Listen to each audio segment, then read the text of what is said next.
Que Nossa Senhora me ilumine a todos aqui.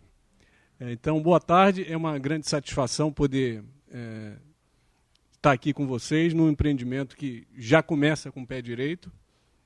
Eu conheço o Sérgio já de alguns anos, de conversas via Skype, e posso assegurar para vocês que vocês estão em excelentes mãos, não só dele, mas é o que eu conheço mais de próximo, para essa iniciativa.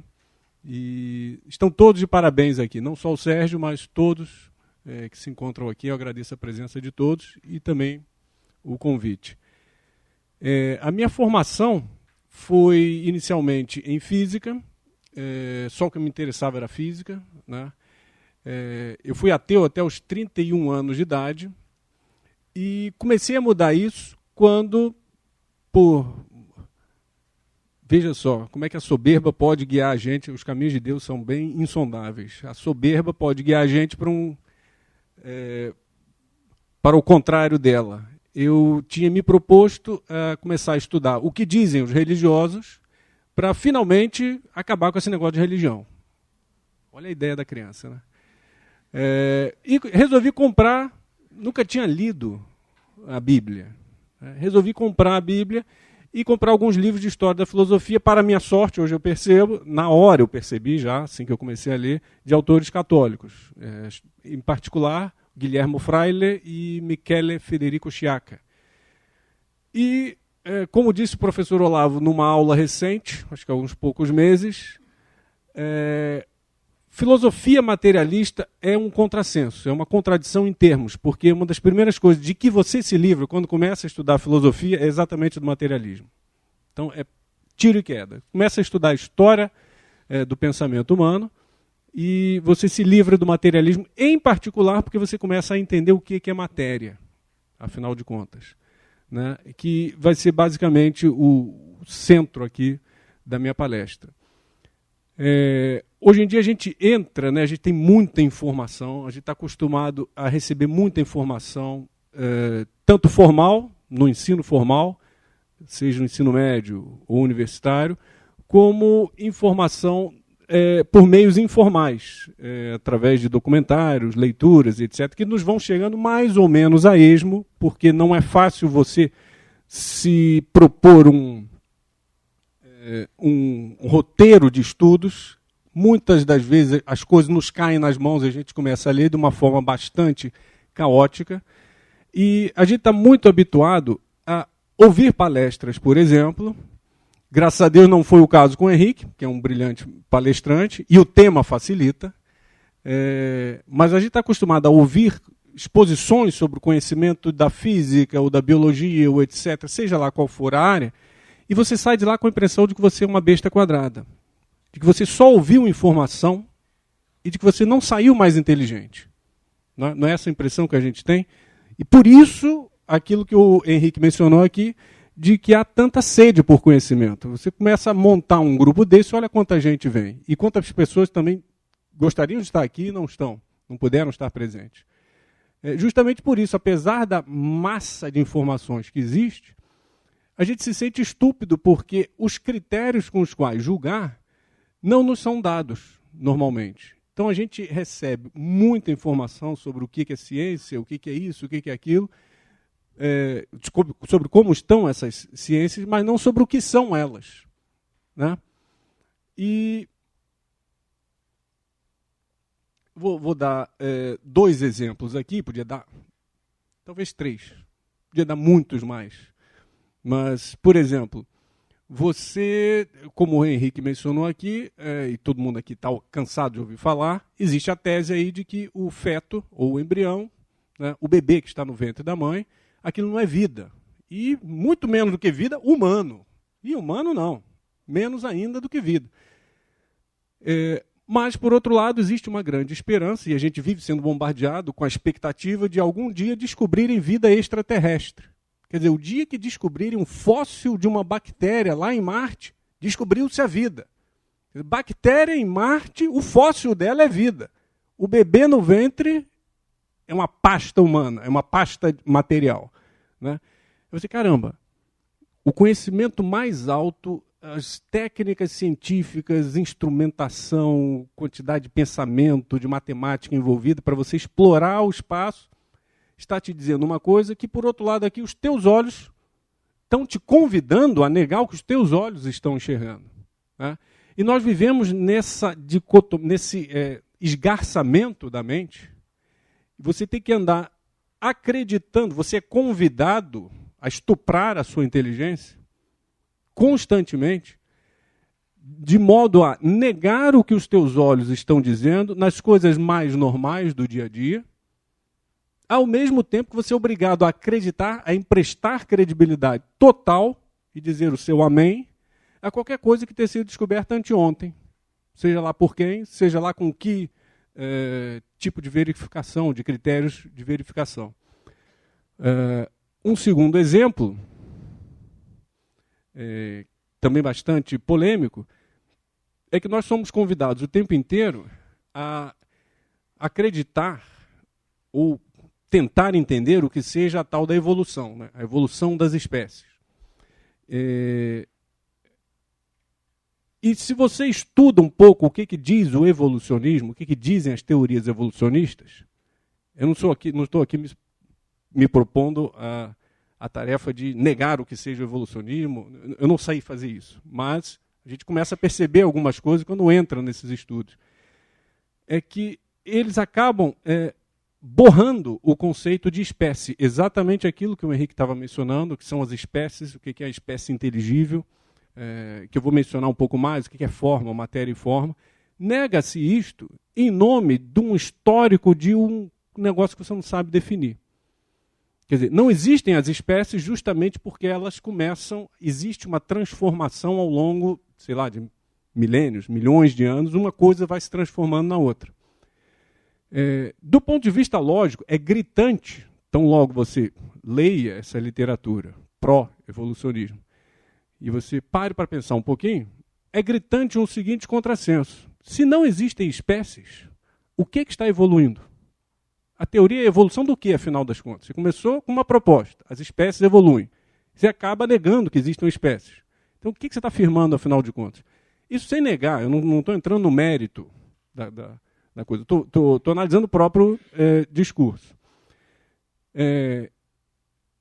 E isso entra em quer dizer, essa teoria toda, né, que nós somos convidados. Olha, a ciência diz, já provaram, já tem um elo perdido que foi descoberto não sei onde. Inventa um montão de historinha para a gente.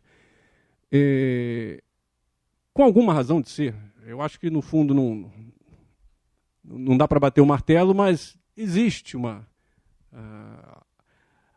pode existir algo nesse sentido. Mas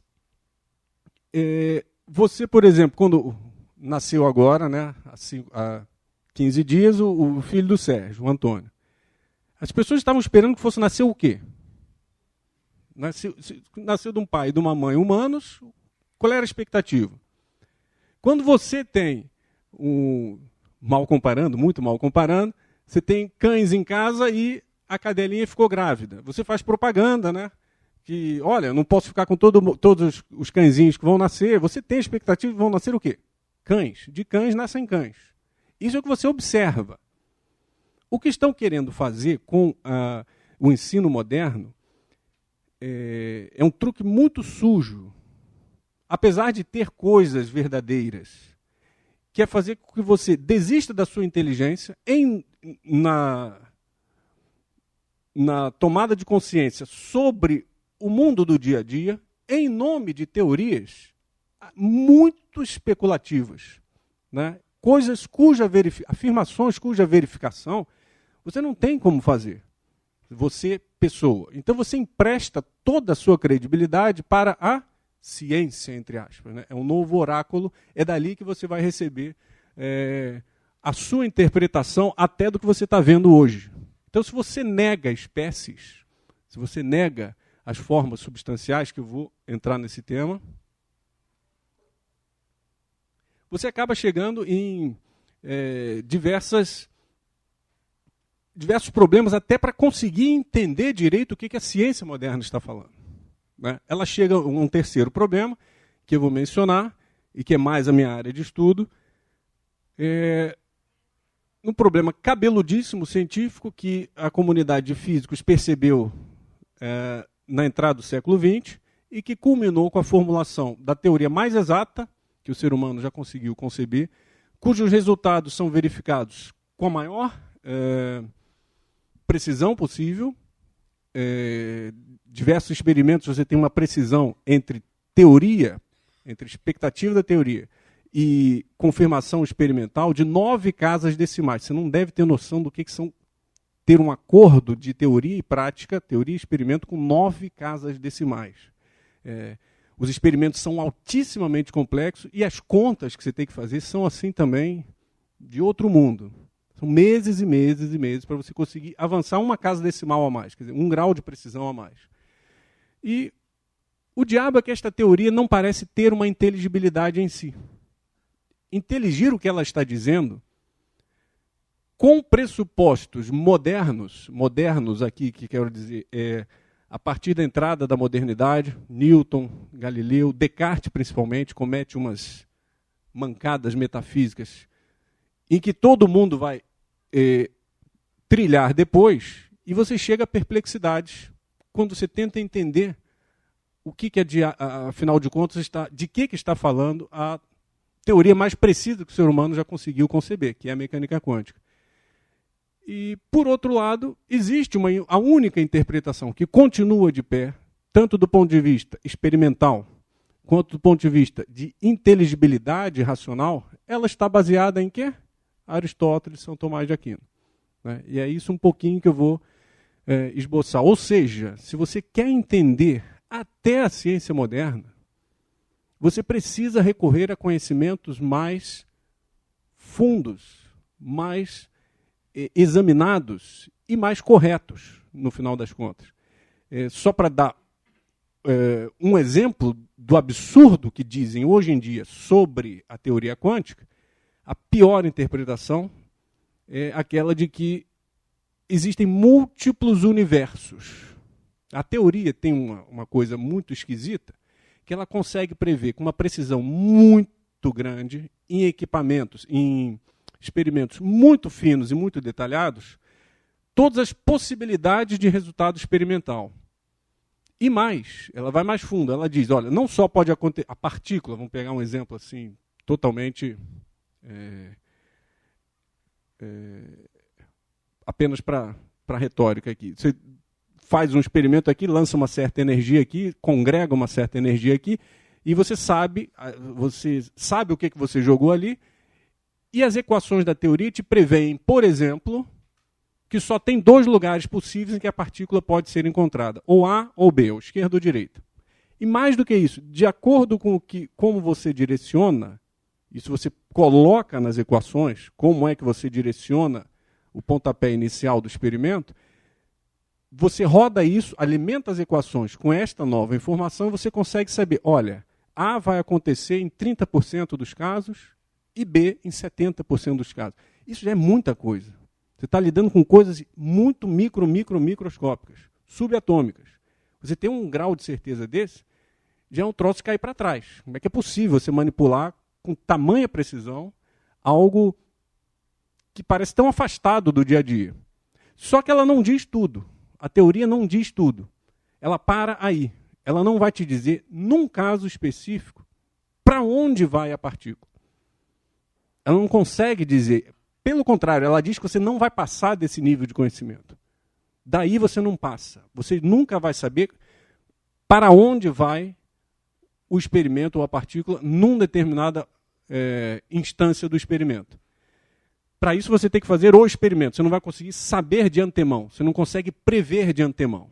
E isso foi um baque na mentalidade cientificista que vinha com 3 séculos de sucessos estrondosos baseado na mecânica de Newton, né, de que tudo, dado o estado inicial de conjunto de bolinhas, você sabe o estado final. Né? E quando vem a teoria mais precisa possível e te diz, não dá mais para saber, só o que você vai descrever são possibilidades com as relativas probabilidades, todo mundo caiu para trás. E como é que você interpreta isso? A interpretação mais imbecil que existe é a do multiverso. o multiverso vai dizer o seguinte, essa interpretação vai dizer o seguinte, olha, não é que vai ocorrer ou A ou B, vai ocorrer A e B. Aí você, não, peraí, eu rodo o experimento e só tem uma. Não há nem energia para ver dois cliques, vamos chamar assim, cliques de partícula que batem aqui em chapas fotográficas e cintilam. Ou um clique auditivo, né? Que no final das contas é o testemunho dos sentidos, quem vai dizer, ó, foi aqui ou ali. Nem energia tem para dar dois cliques. Aí o cara saca do bolso o seguinte, não, vai acontecer uma neste universo e a outra vai acontecer num outro universo, onde até hoje estava tudo andando igualzinho, todas as coisas que aconteceram igualzinho, só que agora esses dois universos se diferenciam a partir daí. Né? Quando você pergunta, cadê esse outro universo? Evidente que ele não consegue responder, e ele mesmo já se protege dessa pergunta. Ele diz, esse outro universo é inacessível. Bom, então já estamos longe do que se considera ciência hoje em dia. Então, você poderia dizer, isso é uma metaciência, uma metafísica. Mas é uma metafísica de botequim. Então, absolutamente, e que tem um fundamento. Os caras são extremamente inteligentes ao proporem algo assim. Quer dizer, não por propor isso, mas eles são muito inteligentes. E o que é que faz um cara muito inteligente não ver outra saída a não ser estipular isso? Né? Tem alguma raiz esse erro. E a raiz é uma metafísica muito pobre, muito ruim, que começa lá... na verdade, começa com o nominalismo. Né? Mas é mais identificável a partir de René Descartes. Então, feito esse preâmbulo, eu vou repetir alguns temas da palestra do Henrique, porque eu vou preparar esses temas para resolver este problema da ciência moderna, da mecânica quântica. Na verdade, não fui eu que resolvi isso, não foi nem o Wolfgang Schmidt, cujo livro eu traduzi. Ele ali aprofunda uma solução que já foi dada por Werner Heisenberg, que é um dos maiores cientistas de todos os tempos, mas certamente do século XX. E o Heisenberg pôde fazer essa descoberta porque, na sua juventude, em vez de estar lendo Kant,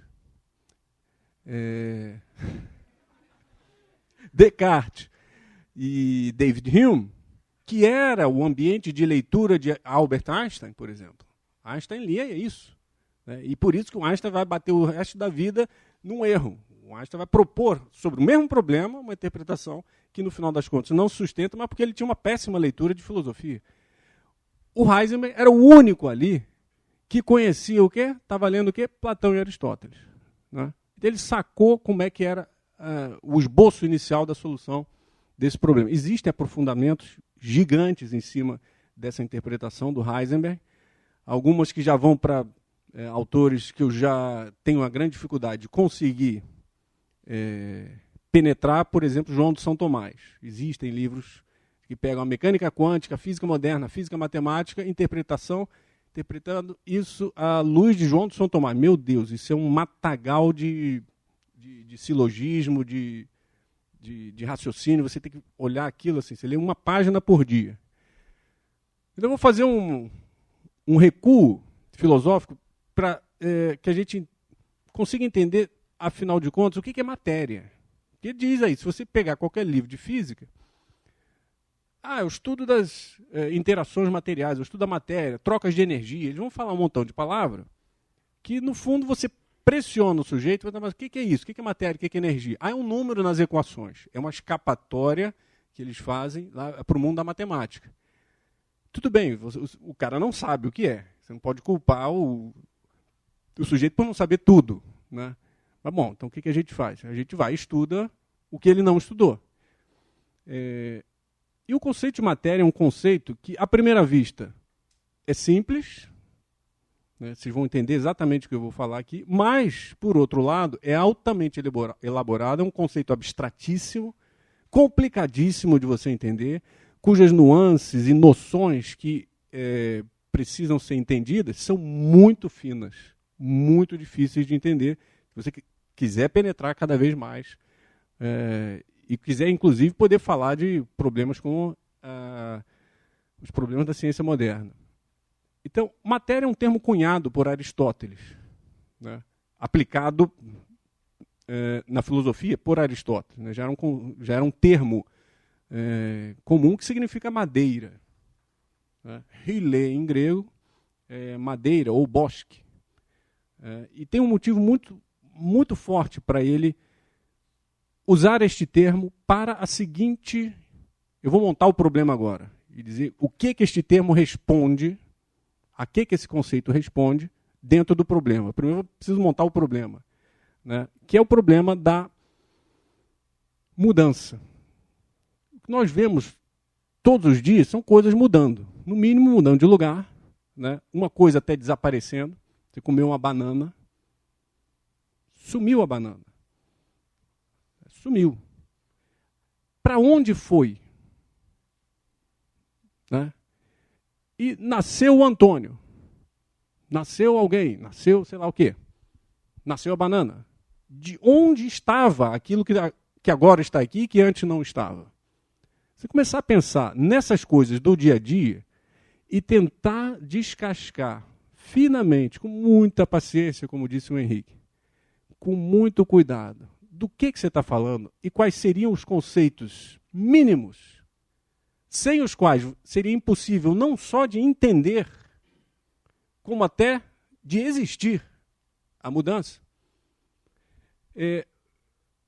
Pensando nos problemas da mudança, o que é mudança, o que é mutação, o que é mover-se. Como é que pode algo que não existia passar a existir e daqui a pouco não existir mais? Como acontece com tudo aqui no mundo da natureza, né? Nós não existimos, estamos existindo, daqui a pouco tchau.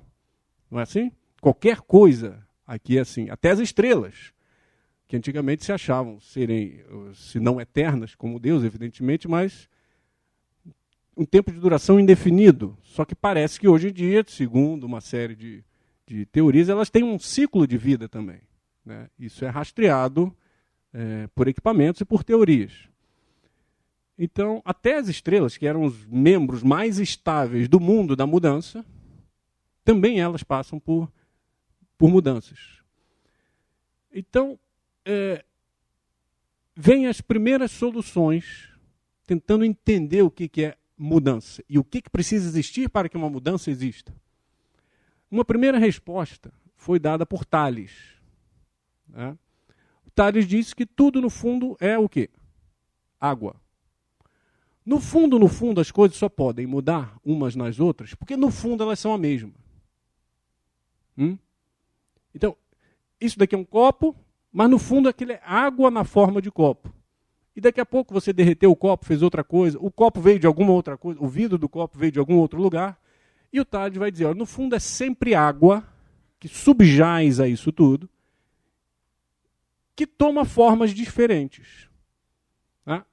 Depois do Tales, vai vir Anaxímenes e vai dizer que é o ar. Tem bons motivos para dizer, olha, não é água e é ar. São motivos mais espirituais, né? Porque a coisa tem que ser mais etérea, não pode ser tão concreta assim, tão bruta quanto a água. Depois vem Empédocles e vai dizer, olha, não, são os 4 elementos, só com um você não consegue. Terra, ar, fogo e água. E vai haver uma discussão grande, assim, nos pré-socráticos, tentando definir quem seria o constituinte último ou primeiro do mundo. E o Aristóteles pega essa literatura, pega todo esse conhecimento e vai dizer o seguinte, olha, esses caras todos estavam apontando para algo que deve existir. Eles estavam fazendo perguntas a respeito de que são feitas as coisas. Se eu quebrar o copo, esmiuçar, quebrar. Hoje em dia você consegue fazer isso com equipamentos atômicos, até certo ponto. Que chega a partículas tão pequenas, você não tem mais energia para quebrar mais ainda.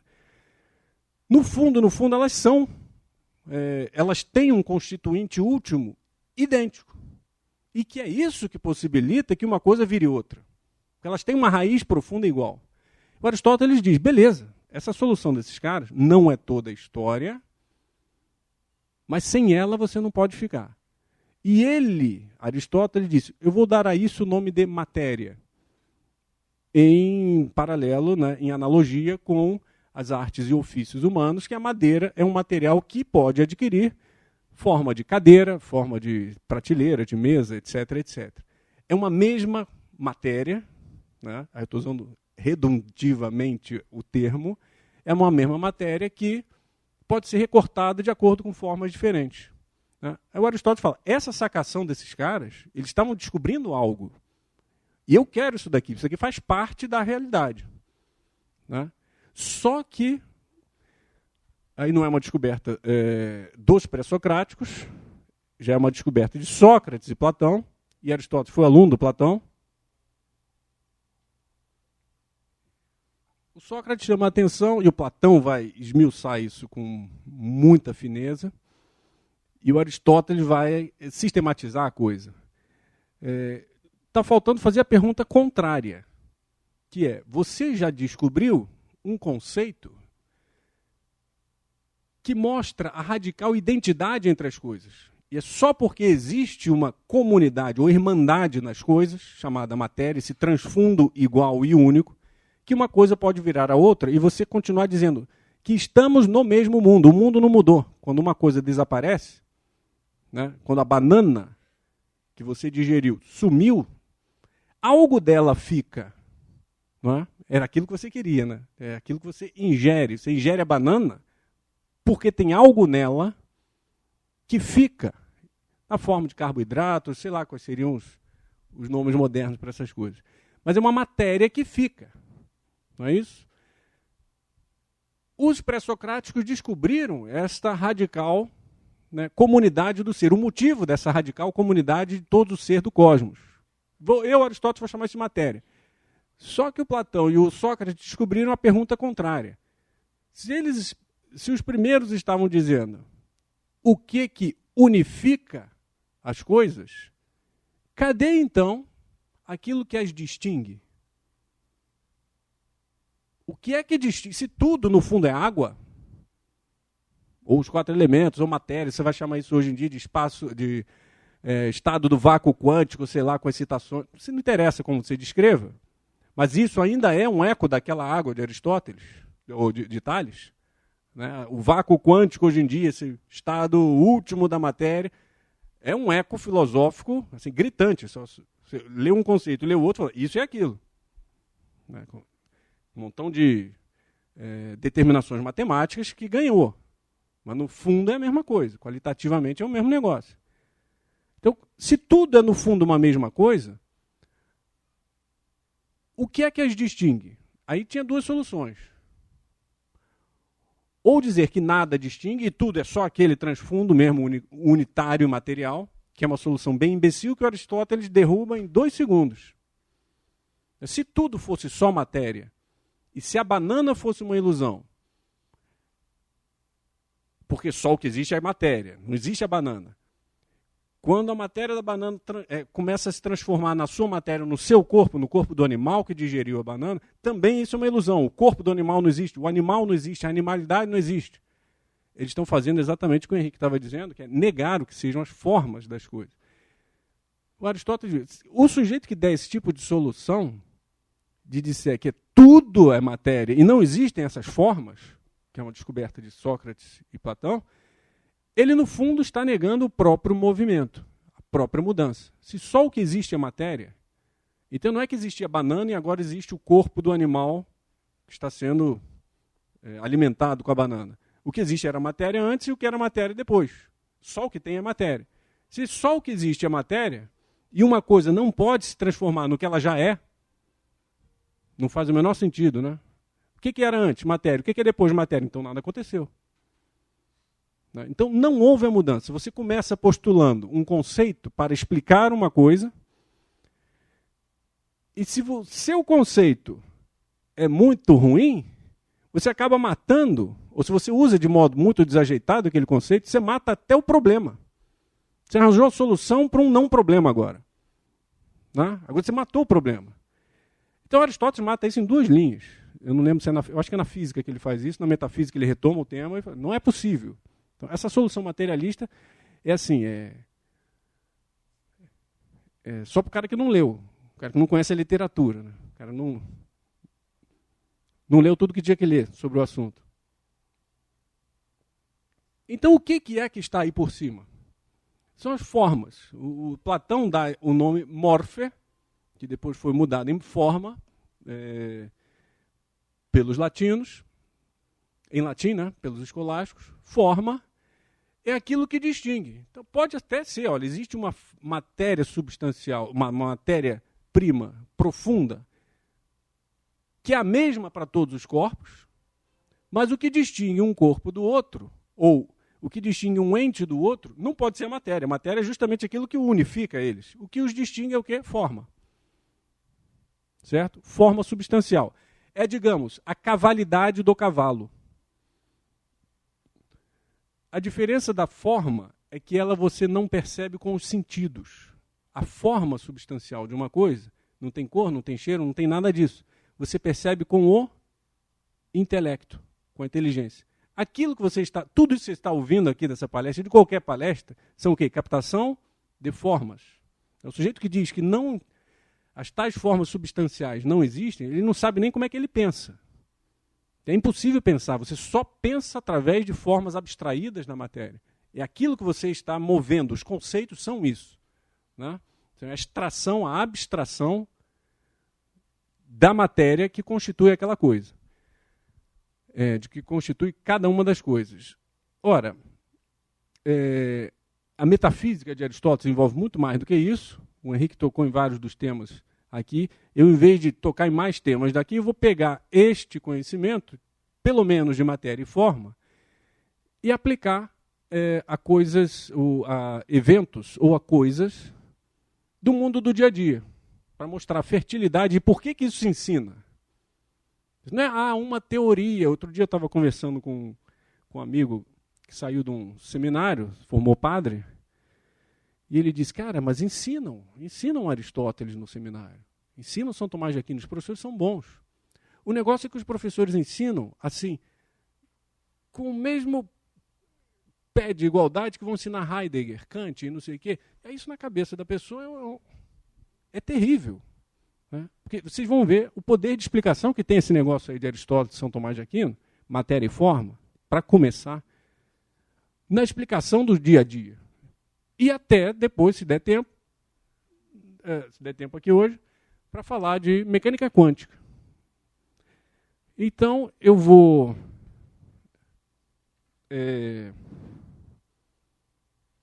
começar com uma distinção clara, e que eu tenho a pretensão de explicar o porquê, onde é que está por que se faz esta distinção, entre os entes do mundo natural, que foram ranqueados ou classificados em 4 andares de ser. Né? Os seres sem vida, minerais. Né? Os seres que têm uma vida, tem vários tipos, mas o primeiro que tem vida são os vegetais. Depois os animais e depois o homem. Eu estou até fazendo aqui um movimento ascendente por um motivo muito preciso, que eu espero que transpareça ao longo da explanação. Que é o seguinte.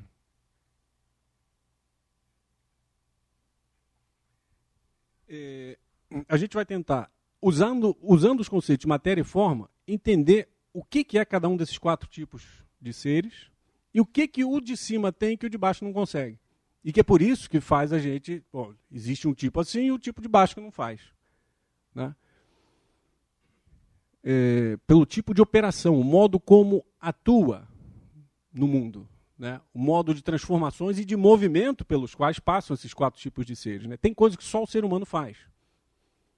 Né? Tem coisas que os animais fazem também. E por aí vai. Né? Então, o que é que os seres puramente minerais, quais são os tipos de transformação que eles passam? Um ser puramente mineral, como uma pedra ou esse copo daqui, se bem que há uma grande distinção na filosofia escolástica, o que é um artefato humano, algo produzido pela arte humana, se aquilo tem uma forma substancial ou não, é uma discussão lindíssima, mas vamos tomar isso daqui também como um exemplar de algo não vivo e, portanto, mineral. Esse copo daqui pode falar alemão? Ninguém tem essa expectativa com relação ao copo, uma pedra, não é isso? O microfone, a toalha da mesa, nada disso. Né? Então tem coisas que alguns entes podem fazer e os outros não podem. Tá? E você vai conhecer as coisas a partir do tipo de operação que elas fazem. É um adágio escolástico que agere sequitur esse. O agir ou o operar se segue ao tipo de ser. Dado um tipo de ser, pode agir de um jeito ou não pode de forma nenhuma. Então, o que um copo pode fazer, uma pedra pode fazer? Mudança local, não é isso? Pode quebrar, né? Pode rachar a tua cabeça, pode fazer um montão de coisa. Né? O que os vegetais têm que os minerais não têm? Que tipo de coisas ou de operações que os vegetais conseguem fazer, assim, a olhos vistos, assim, você prestar atenção, você plantou uma planta, viu ela crescendo, né? O que uma planta faz e que um mineral não faz? Eu costumo dar, quando eu tenho mais tempo, eu jogo essa pergunta para a plateia e o pessoal começa a tentar responder. Cada um dá uma resposta melhor, outra pior, etc. Mas se a gente pegar o suco de todas as respostas, você vai dar a mesma resposta que Aristóteles dava, que São Tomás de Aquino deu 1.500 anos depois de Aristóteles, o pessoal vai estudando aquilo e aprofundando o assunto. Né? São basicamente duas operações. Né? Que você pode chamar de vida, a coisa que está por trás, mas não é isso que eu estou perguntando. Estou perguntando o tipo de operação, né? Que são basicamente nutrição e reprodução. E o que é nutrição? Se você prestar atenção. Nutrição é basicamente o seguinte: é um ente, a planta, absorvendo um ente que não era a planta e transformando a matéria de um ente de fora em matéria do seu próprio corpo. Né? Dando uma forma do seu próprio corpo a uma matéria que não era do seu próprio corpo. Não é isso? Toda nutrição é isso. Desde a mais básica dos vegetais até a dos animais, digestão e tudo. Não é isso? Em cima disso, quer dizer, é claro que quando eu digo que o vegetal pode fazer algumas coisas que o mineral não pode, eu não estou negando. Ao contrário. Que o vegetal também passe pelas transformações que o mineral passa. É claro que você pode pegar um bloco de pedra e rachar ao meio, ou pegar uma árvore e rachar ao meio também. Então, as transformações mais materiais pelas quais os minerais passam também os vegetais. Não é isso? É movimento local, cortar materialmente, separar pedaços, isso tudo. Não é? O que eu estou dizendo é que os vegetais são capazes de coisas que os minerais não são. Né? Tem algo a mais que faz que o de baixo não faz. E aí a gente tenta subir um degrau acima. Né? O ser humano, quando está aí vivo e alerta, né, ele não tem expectativa normalmente, se bem que hoje em dia o ensino está empurrando a gente para começar a ter expectativas bizarras. Né? Você olhar o próprio corpo e dizer, não, estou vendo qualquer outra coisa, o que eu queira. Né? Quando chega um nível de loucura desse, a nossa ideia aqui é tentar sanar um pouquinho isso. O que a expectativa normal do ser humano quando vê qualquer um desses entes é, por exemplo, não esperar que um mosquito fale alemão. Não é? Eu dei o exemplo de falar alemão. Uma pedra não vai, por exemplo, querer comer outra pedra. Você vê um animal fazendo isso, você já não vê um vegetal fazendo isso. Né? Querendo comer, ele até absorve a matéria do outro, mas ele não vai em direção ao outro, normalmente. Então, o que é que um animal consegue fazer que o vegetal não faz? Qual é a principal característica, principal tipo de ação que um animal executa e que o vegetal não executa? Eu acho que eu estou vendo aqui que tem muita gente que já estudou, já sabe a resposta disso, porque já leu. Aristóteles, São Tomás de Aquino, mas você vê que as respostas que eu vou dar aqui, que eu estou dando, onde é que se encontra isso num livro de biologia moderna, num livro de física? Não tem esse estudo, não é? Você fica assim completamente no escuro, sobre distinções que, por outro lado, no dia a dia você usa o tempo inteiro. Você não vai esperar, por exemplo, caiu uma barreira de uma estrada. Você não vai processar a pedra que caiu, não é? Não é uma expectativa comum do ser humano processar a pedra, nem o mosquito que transmitiu a doença. Você pode até processar o agente público que não cuidou, né? Mas é um ser humano que você está processando, não é isso? Então, a gente no nosso dia a dia tem várias expectativas com base em tipo de ação que as coisas podem fazer ou não. Né? E onde é que isso está radicado? É isso que eu estou tentando esmiuçar em linhas muito gerais aqui. Então, o que um animal faz que o vegetal não faz? Basicamente, é a senciência, o sentido.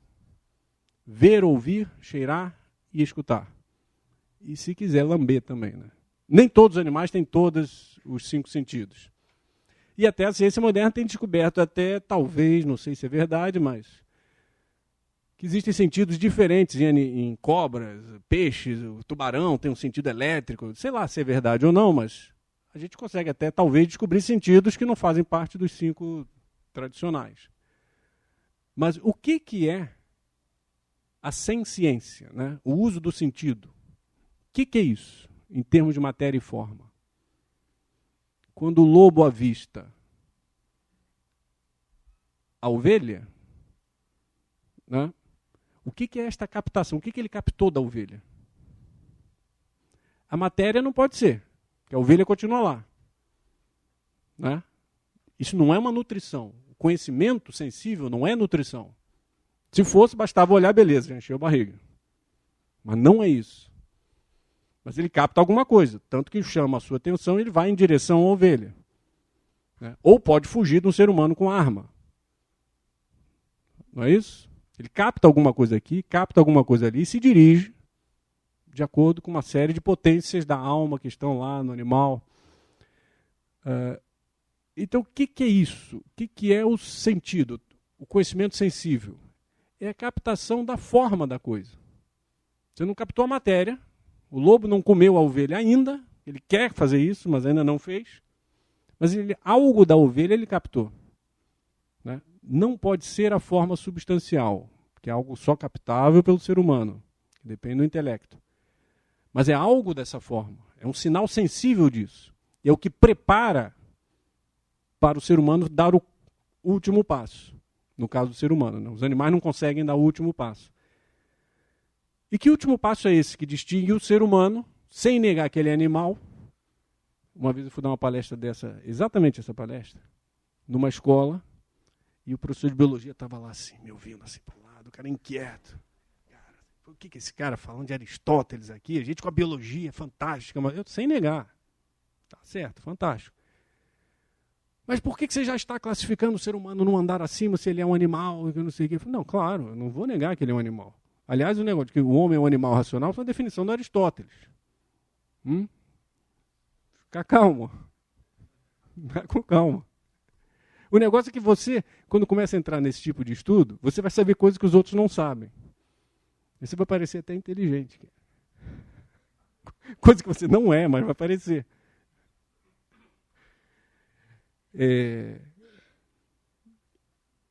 Então, evidentemente, o ser humano é capaz de uma outra coisa. E o cara quis explicar lá, me interrompeu a palestra. A palestra só para professores. O cara interrompeu, não, porque aí começou a falar disso, daquilo. Como é que se faz experimento com leões e isso. Ótimo, cara, ótimo. Agora pede para o leão vir aqui explicar. Sem querer te ofender, cara, mas essa é a diferença. É isso que eu estou querendo falar. Você descobriu isso. Né? O ser humano sabe dessas coisas. Essa é a distinção do ser humano. Não é isso? O animal pode ter uma vantagem sobre você, mas você sabe e ele não. A águia tem uma visão melhor que a do homem, né? Mas ela não sabe disso, meu Deus do céu. É você quem sabe. É isso ou não é? Então, o que é esta captação final aí que o ser humano faz. O nome disso é apreensão intelectiva, inteligência, intelecto, a razão. Tem vários nomes para isso aí. Mas o que é isso, no final das contas, em termos de matéria e forma? Né? É a captação de algo que está constituindo cada ser, mas de modo totalmente imaterial.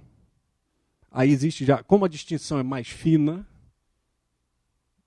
você tem que prestar mais atenção em alguns passos dos conceitos. Né? Não é tão imediato assim.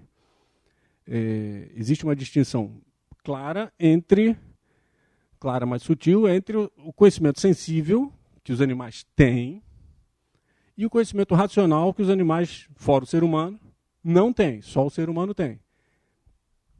O conhecimento sensível, ele necessita de um órgão material. Ele se dá no olho, no ouvido, na pele, no caso do tato.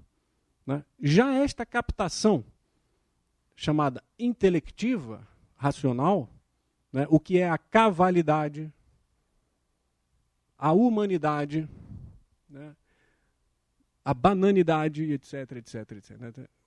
A língua portuguesa não se presta muito bem a transformar em substantivos abstratos os substantivos concretos. Tão fácil. O inglês é fácil, põe ness no final de qualquer coisa e está valendo. Esta captação, a discussão se dá no cérebro. Hoje em dia, não é só o cérebro, é o cérebro. Não pode ser. Não pode ser. Né? Porque se fosse um processo químico, neurológico, físico, sem negar que isso exista. Se fosse isso, cada captação do mesmo ente seria diferente, porque o processo é outro. A materialidade, vi a maçã, ocorreram os processos químicos aqui. Vi de novo a maçã, ocorreram outros processos químicos, não em tipo, talvez sejam os mesmos, mas foram outros materialmente, outro elétron que foi impulsionado, outra química, outra não sei o que, não é assim? Se estivesse na matéria, se a captação intelectual fosse material, o que é algo impossível, nós viveríamos no mundo de sombra, que nem os animais. Né? Você não veria o ser das coisas. O que significaria dizer, você não teria a captação intelectual. Certo? Então o ser humano é capaz dessa coisa aí. Né? Tanto que a eternidade ou imutabilidade dos conceitos já aponta para isso.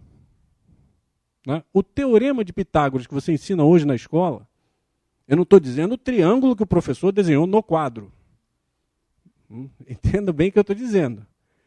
O teorema de Pitágoras que você aprende uma vez, depois a segunda, depois a terceira, várias vezes quando você... o professor de matemática, o cara que estuda matemática, ele entende o teorema de Pitágoras 1000 vezes ao longo da vida. De forma diferente, etc. Mas 1000 vezes. Né? O teorema é outro. Cada vez que você aprende, o teorema é outro. O que você entendeu é diferente do que o Pitágoras quis dizer? A mecânica de Newton.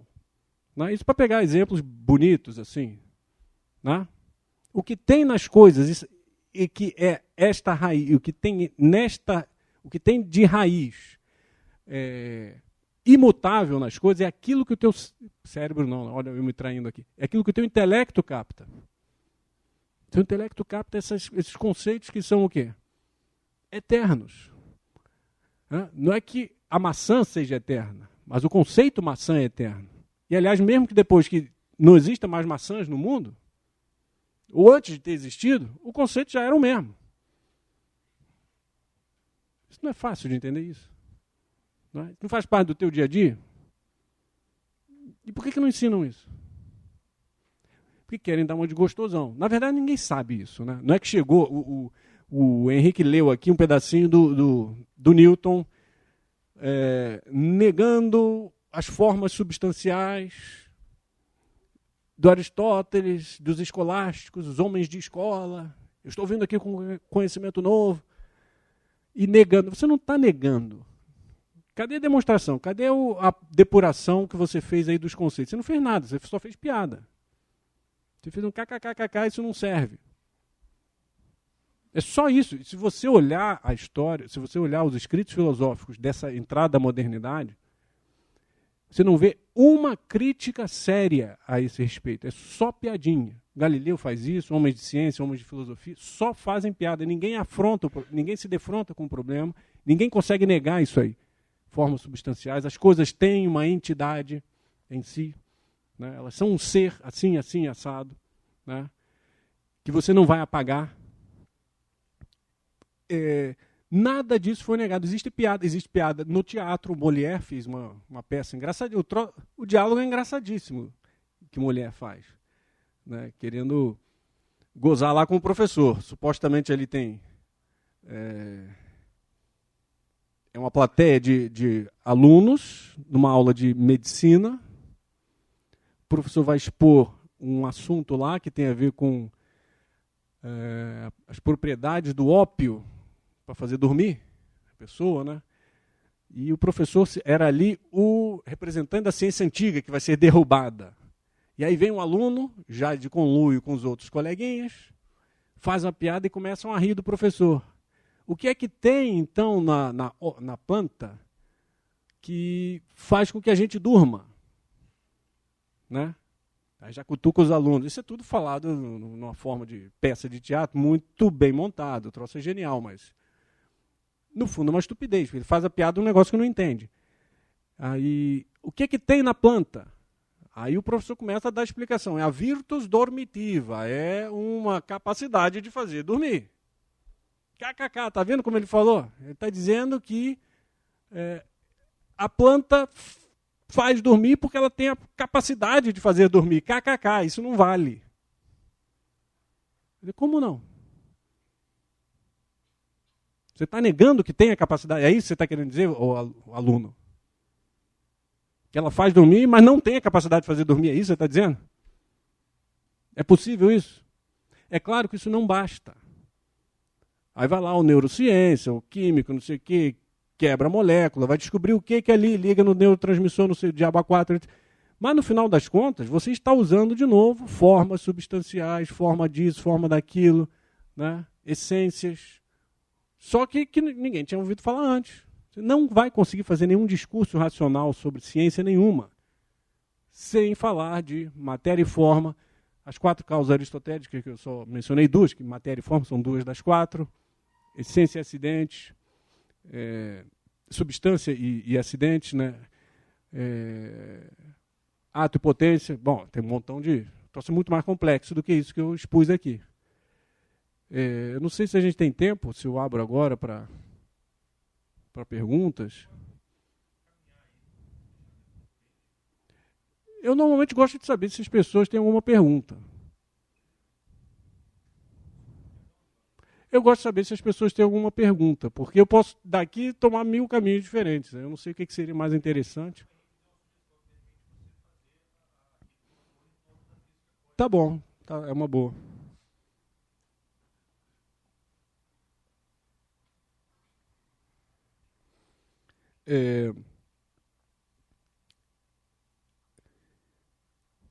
Nesse problema da mecânica quântica, o que o Heisenberg viu, na verdade teve gente que viu isso antes, é que não tinha o nome do Heisenberg.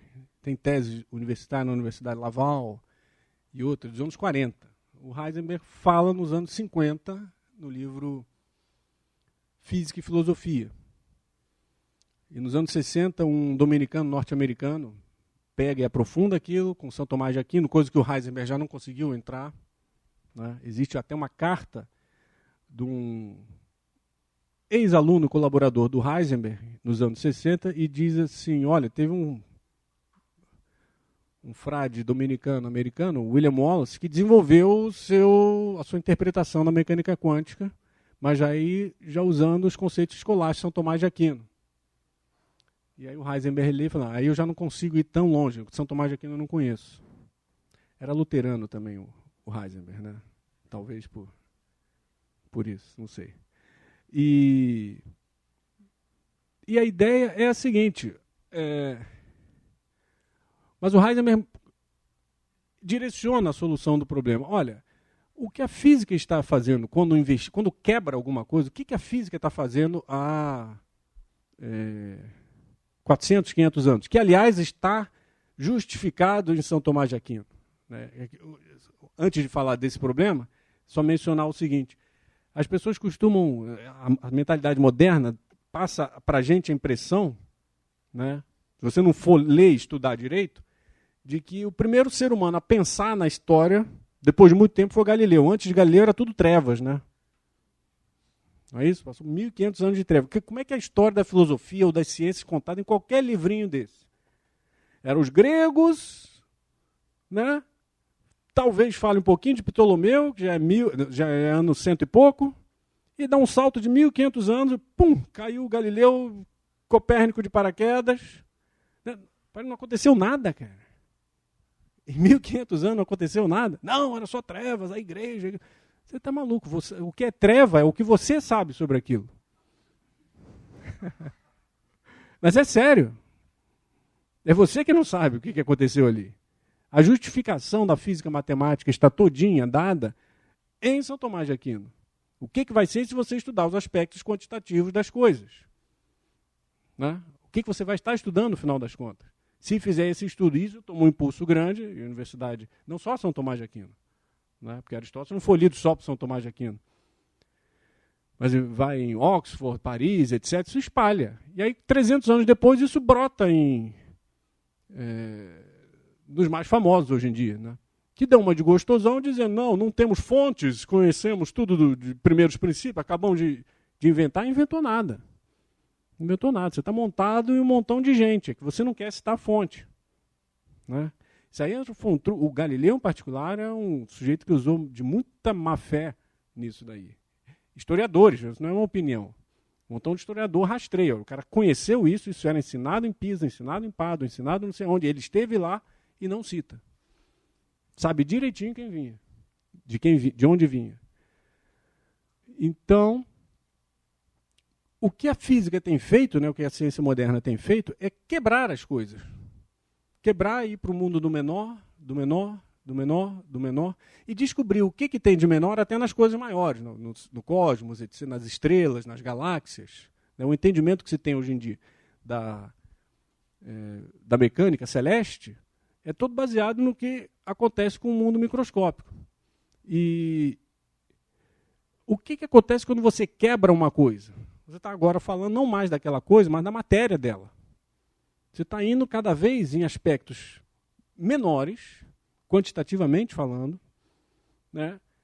Vai brotar a necessidade de você começar a apelar a outros conceitos quantitativos, cuja manifestação no mundo do dia a dia já é sempre mais obscura e indireta, se é que não totalmente escondida, tipo spin, polarização de fóton. São conceitos do dia a dia do físico matemático moderno que você vai perguntar o que isso tem a ver com o dia a dia aqui, do que daqui está acontecendo na sala. Bom, agora tem esses equipamentos aqui, realmente, tem um elétron, tem um troço cujo entendimento mais profundo, para o qual você precisa realmente saber o que acontece no nível microscópico. Mas você está quebrando, né, a matéria. E o que da matéria te mostra a forma daquilo que você quebrou? Né? Se eu pego um gato, um ser humano, sei lá, esse copo aqui, e ponho num reator nuclear, transformo tudo em próton, elétron e nêutron. E um montão de fóton lá, que é partícula de luz, calor, etc. Cadê o rastro de que aquele átomo veio do gato? Não tem mais. Você não vai achar mais. Você não precisa negar que o átomo está ali existindo, que você fez esse experimento. Não é isso. Mas é que o entendimento do gato, do ser humano, à luz daquilo é muito ambíguo. O que você vai entender do ser humano falando do elétron que bate... camadas e camadas de coisa aí que você precisa para sair de um e ir para o outro. Né? E essas camadas são mediadas por o quê? Formas. Então a solução do Heisenberg é simples. Olha, o que você faz quando você esquenta, quebra, serra, arrebenta, destila, aquece, goteja ali, condensa, faz isso um montão de coisas, o que você está fazendo é descobrindo a matéria de que são feitas as coisas. E não surpreende que a matéria esteja em potência para diversos acontecimentos diferentes. Matéria é isso, é potência para acontecimento diferente. Então, por que as equações não vão te dizer perfeitamente se a partícula vai para A ou para B, para a posição A ou para a posição B? Porque o que você está estudando aquilo é a forma, e a forma não está completa. Você está usando uma forma para estudar uma matéria, e aquela forma não consegue descer mais fundo. Aquela forma te faz parar num certo andar. Se você está estudando a matéria, o que você vai conseguir saber dela é, no máximo, as potencialidades daquela matéria. É que nem madeira.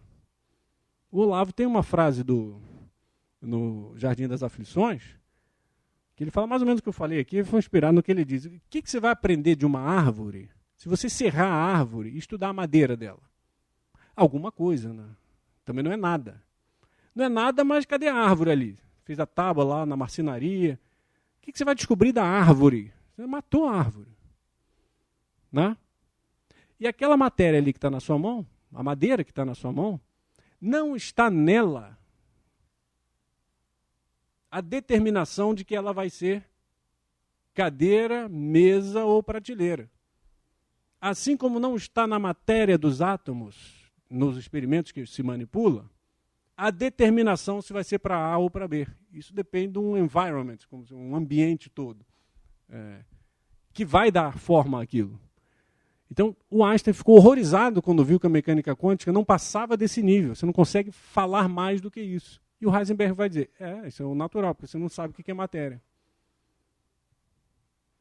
Bom, queridos, muito obrigado pela atenção. Eu queria dar um último testemunho aqui, rápido. O Olavo fez uma postagem há alguns meses atrás, erradamente, coitado. Ele falou assim, o Fábio Salgado de Carvalho, até é verdade no caso dele, e o Rafael de Paula são dois dos meus alunos que poderiam continuar minha obra, estender, melhorar, não sei o que, em alguns pontos. Eu falei, eu não.